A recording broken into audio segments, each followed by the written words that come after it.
Ambassador Toll stepped out of his ship and felt Earth's gravity pull at his body. It was heavier than his homeworld.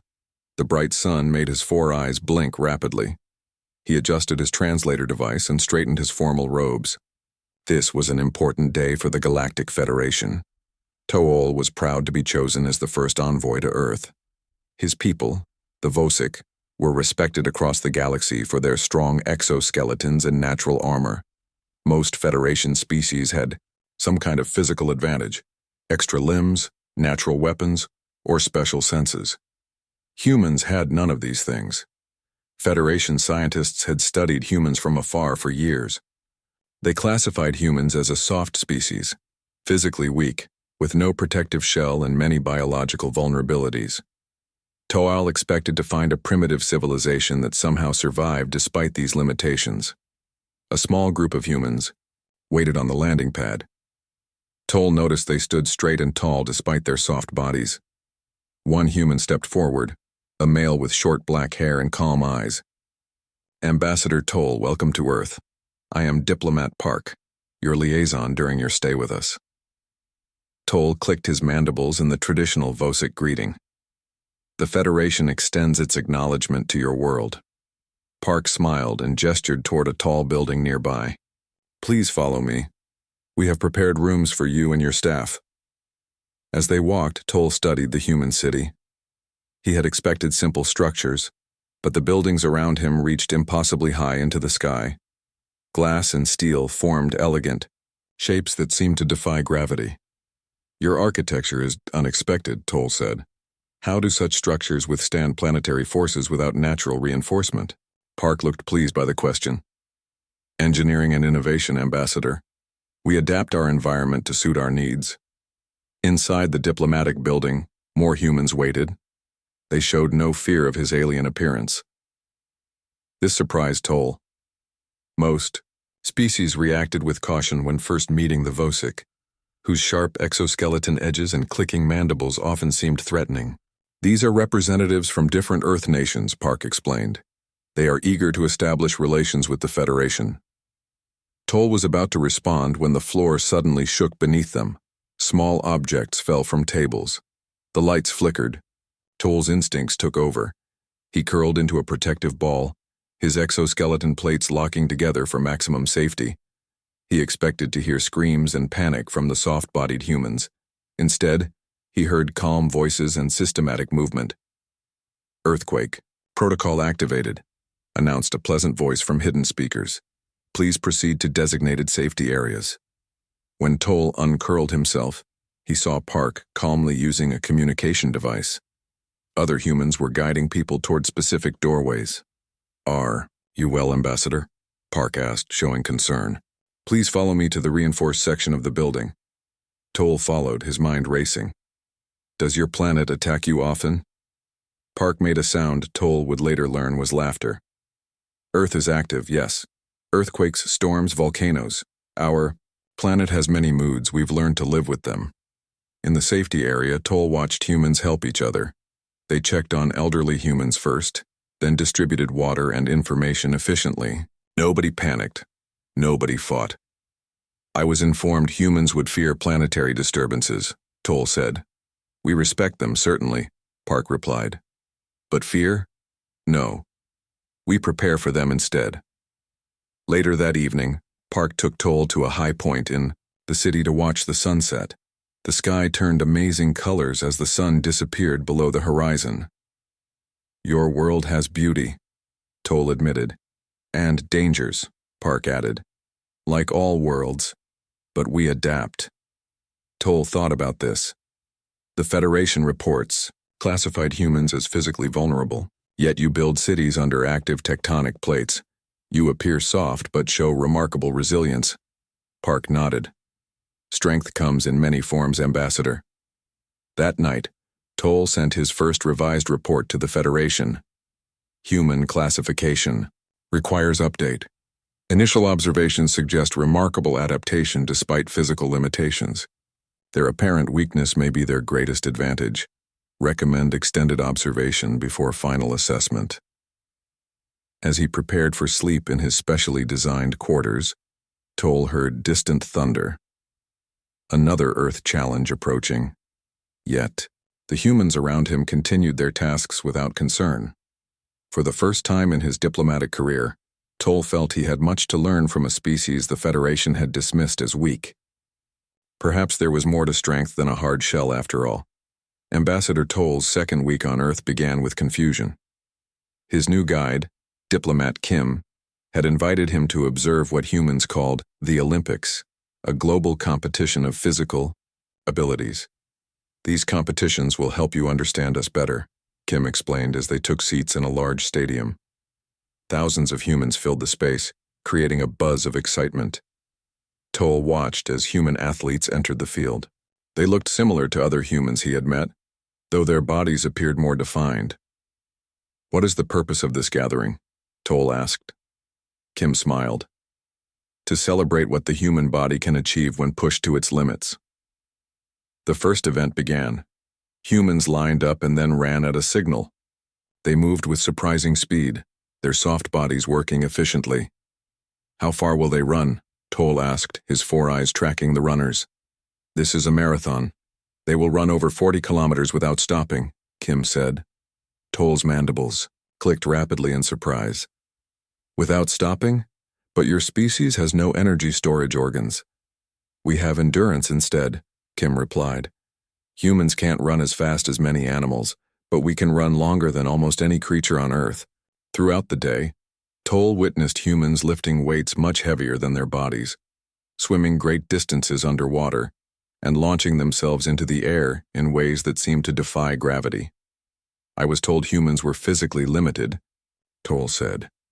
"Yet these activities suggest otherwise." Kim nodded. "We work with what we have. Our bodies are adaptable rather than specialized." The next day, Kim took Toll to a hospital. The antiseptic smell made Toll's sensory organs twitch. They met Dr. Lee, who wore a white coat and spoke with calm authority. "Ambassador, I understand.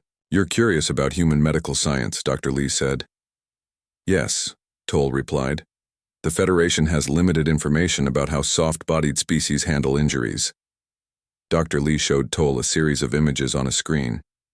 "This is a human bone that was broken 3 months ago." The image showed a leg bone with a clear fracture. "And this is the same bone now." The second image showed the bone whole again, with only a slight mark where the break had been. "You mean the bone actually grows back stronger?"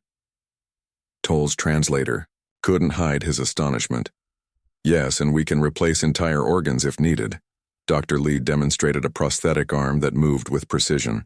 "Our bodies are remarkably good at adapting to modifications." Toll touched his own exoskeleton. When damaged, it had to be artificially repaired or molted entirely, a long and dangerous process. "Show him the childbirth video," Kim suggested. When the video ended, Toll sat in stunned silence. "Your females completely reshape their bodies to create new humans, then recover? And they do this voluntarily?" Dr. Lee nodded. "Multiple times, in many cases." That evening, Toll was invited to a human social gathering at a coastal location. He watched with growing concern as humans jumped into cold ocean water, swam far from shore, then returned to sit in small wooden rooms filled with hot steam. "Your temperature tolerance is concerning," Toll noted. Kim laughed.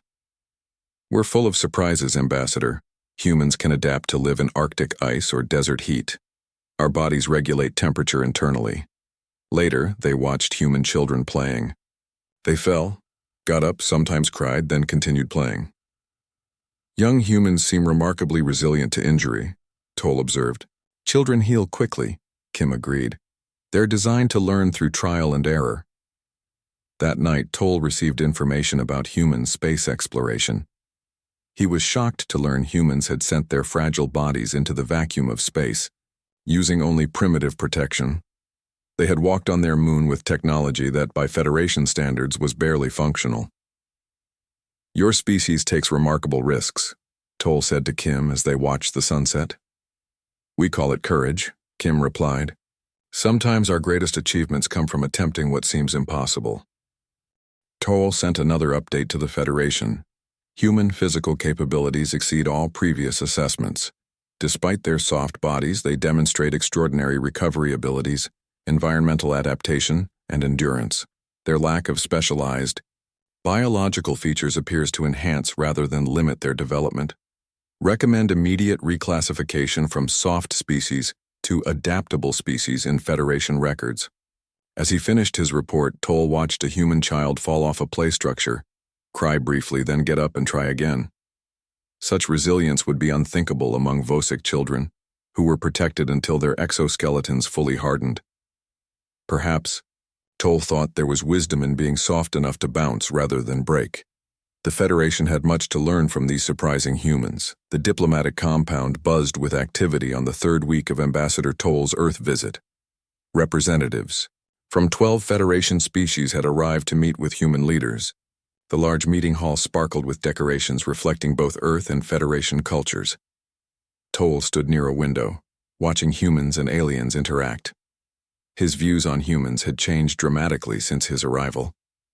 He no longer saw them as simply soft species, but as remarkably adaptable beings. Diplomat Park approached with a data tablet. The energy negotiations are proceeding well, Ambassador. The humans are eager to learn about Federation power technology. Toll clicked his mandibles in approval. They learn quickly. The Federation Council will be pleased. A low rumble interrupted their conversation. At first, Toll thought it was another earthquake. Then came a sharp crack, followed by a blinding flash. The floor beneath them heaved upward. Toll felt himself thrown through the air before darkness claimed him. When Toll regained consciousness, dust filled his breathing filters. Pain shot through his left side where his exoskeleton had cracked. He lay pinned under a fallen beam, unable to move. The room around him was unrecognizable, filled with broken concrete and twisted metal. Federation emergency protocols were clear. In disaster situations, priority went to physically superior species who could assist with rescue. Soft-bodied beings would be recovered last as their survival chances were lowest. Yet through his pain, Toll heard human voices shouting organizational commands. Sector 3, report status. Medical team to the west entrance. We need structural support here. Toll tried to call out but could only manage a weak clicking sound. His translator was damaged, and his natural voice was too alien for human ears to understand well. Time passed slowly. Toll felt his strength ebbing as his body tried to repair his cracked exoskeleton. Then he heard movement nearby, followed by a voice. I found someone. Ambassador Toll, can you hear me? A human face appeared in a small opening above him. It was covered in dust but clearly belonged to firefighter Bayek, a human he had met briefly days earlier. Help incoming, Toll managed through his damaged translator. Stay still, Beck replied. I'll get you out. Toll wanted to explain Federation protocol, that humans should save themselves first. But before he could speak, Beck was already working to clear debris. The opening widened as Bayek somehow pushed aside a concrete slab that must have weighed 3 times his body weight. Save yourself, Toll clicked weakly. That's not how we do things, Beck replied, straining as he lifted another piece of debris. No one gets left behind. More humans arrived. They worked together, passing tools, supporting dangerous sections of collapsed ceiling, calling encouragement to each other. Toll watched in amazement as their soft bodies performed feats his own species would find challenging even with exoskeletons. They squeezed through tight spaces that would trap any rigid-bodied species. They worked without breathing equipment in dust that clogged Toll's filters. They ignored cuts and bruises that leaked their red blood. When they finally freed him, human medics immediately attended to his injuries. They carried him carefully to a medical tent set up outside the ruined building. In the tent, Dr. Choi worked tirelessly, moving from patient to patient. Toll noticed she treated injured aliens with the same urgency as humans. Why risk yourselves for beings you barely know? Toll asked as she examined his cracked exoskeleton. Dr. Choi paused her work. Strength isn't just about physical power, Ambassador. Sometimes it's about what you're willing to endure for others. Toll looked around the medical tent. Federation species with natural armor and superior strength lay in recovery positions, while soft-bodied humans continued working despite obvious exhaustion. Later, as night fell, Toll learned what had happened.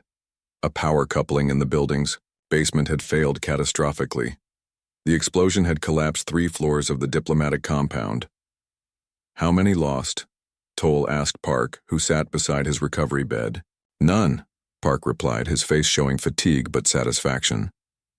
We got everyone out. Impossible, Toll said. The structure was completely compromised. Park shrugged.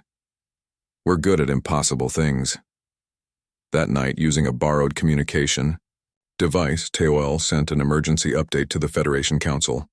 Request immediate revision of disaster protocols. Human resilience exceeds all Federation species despite physical limitations. Their rescue techniques and medical response demonstrate unprecedented effectiveness under catastrophic conditions. Their cooperation methods transcend biological advantages. Recommend immediate knowledge exchange program.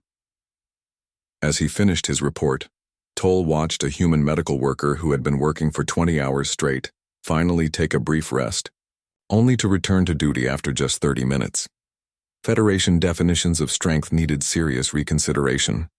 The humans were teaching him that power wasn't just in the hardness of one's exterior, but in the unyielding nature of what lay beneath it. The diplomatic compound was still under repair when the warning came. Ambassador Toll was in a temporary office reviewing medical reports when Diplomat Park rushed in without announcing himself. Ambassador, we have a situation, Park said, his usually calm face showing concern. Our deep space monitors have detected multiple ships entering the solar system. Toll's 4 eyes blinked in sequence. Federation vessels? No. Park handed him a tablet. They're Vectari ships, 7 battlecruisers. Toll felt his exoskeleton tighten instinctively. The Vectari were a powerful faction within the Federation, known for their aggressive expansion policies. Their arrival without announcement could only mean trouble. Have they responded to communication attempts? Toll asked. They're demanding Earth surrender all territorial rights to the Federation, Park replied. They claim humans are too weak to deserve a full membership vote. Within hours, an emergency meeting convened. Commander Han of Earth Defense sat across from Toll in a secure underground facility. Despite the crisis, the humans showed remarkable composure. They believe we'll surrender without resistance, Toll explained. I've tried to tell them otherwise, but the Vectari consider themselves the Federation's strongest military power. Then, we'll have to show them, Han replied, her eyes steady. Commander, you don't understand. Toll clicked his mandibles nervously. Vectari ships have triple-layered shields. Their weapons can crack planets. You have no similar technology. Han nodded to an aide who activated a holographic display. We don't need similar technology, Ambassador. We need different technology. The display showed Earth's defense fleet. The ships were smaller than Vectari cruisers, but there were many of them, and their designs were unlike anything in the Federation. The Vectari expect us to either surrender or fight according to standard Federation tactics, Han explained. We will do neither. When the Vectari commander sent an ultimatum, Earth responded with an invitation to diplomatic talks. Confused by this unexpected reaction, the Vectari agreed to send representatives. At the meeting, Admiral June presented Earth's position calmly. We have no wish for conflict. We seek peaceful membership in the Federation with full rights. The Vectari commander, a massive being with reinforced battle plating, laughed. Weak species receive protection status only. You have no military power to demand more. Strength takes many forms, Admiral June replied. We hope you won't force us to demonstrate ours. The Vectari departed, promising to return the next day for Earth's surrender. That night, Toll found Commander Han reviewing battle plans. You should evacuate with the other diplomats, Han said without looking up. I wish to observe, Toll replied. The Federation should have accurate reports of what happens here. Han studied him briefly, then nodded. Very well. When the Vectari fleet moved into attack position the next morning, Earth's ships did not form a defensive line as expected. Instead, they scattered in all directions, appearing disorganized. The Vectari commander's voice boomed over the communication channel. Your tactics are as weak as your ships. Surrender now. Earth did not respond with words. Instead, their seemingly chaotic ship movement suddenly revealed a pattern. Small vessels darted between the larger Vectari cruisers.